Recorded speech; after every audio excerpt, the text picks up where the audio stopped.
তাহলে আমি যদি এই পুরো স্তবকের বাস্তবিক যে দিক ওটা যদি একটু বলি তাহলে হবে যে যুক্তি এবং অনুভূতির একটা দ্বন্দ্ব। ঠিক আছে, এটা দ্বারা কবি বুঝাই চেয়েছেন যুক্তি এবং অনুভূতির একটা দ্বন্দ্ব। এমন নির্জন অন্ধকার জায়গায় কেন থামা? এই যে এখানে বলছে না, একদম নির্জন একটা জায়গায়, এই যে ঠিক পিকচার দেখে তো আন্দাজ করা যায়।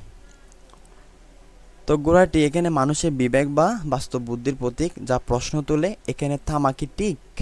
বন ও জমে থাকা হ্রদের মাঝের অবস্থানটি, এই যে এখানে একটা কথা বলছে না, between the Woods and frozen lake, এটা দ্বারা কি বুঝেছে আসলে কবি? এটা দ্বারা বুঝিয়েছেন আসলে জীবনের মাঝপথকে বোঝায়, যেখানে মানুষ দোদুল্যমান থাকে, চলবে না বিশ্রাম নেবে, এটাই বোঝায় মূলত। এরপরে আমরা যদি পরবর্তী স্লাইডে চলে যাই,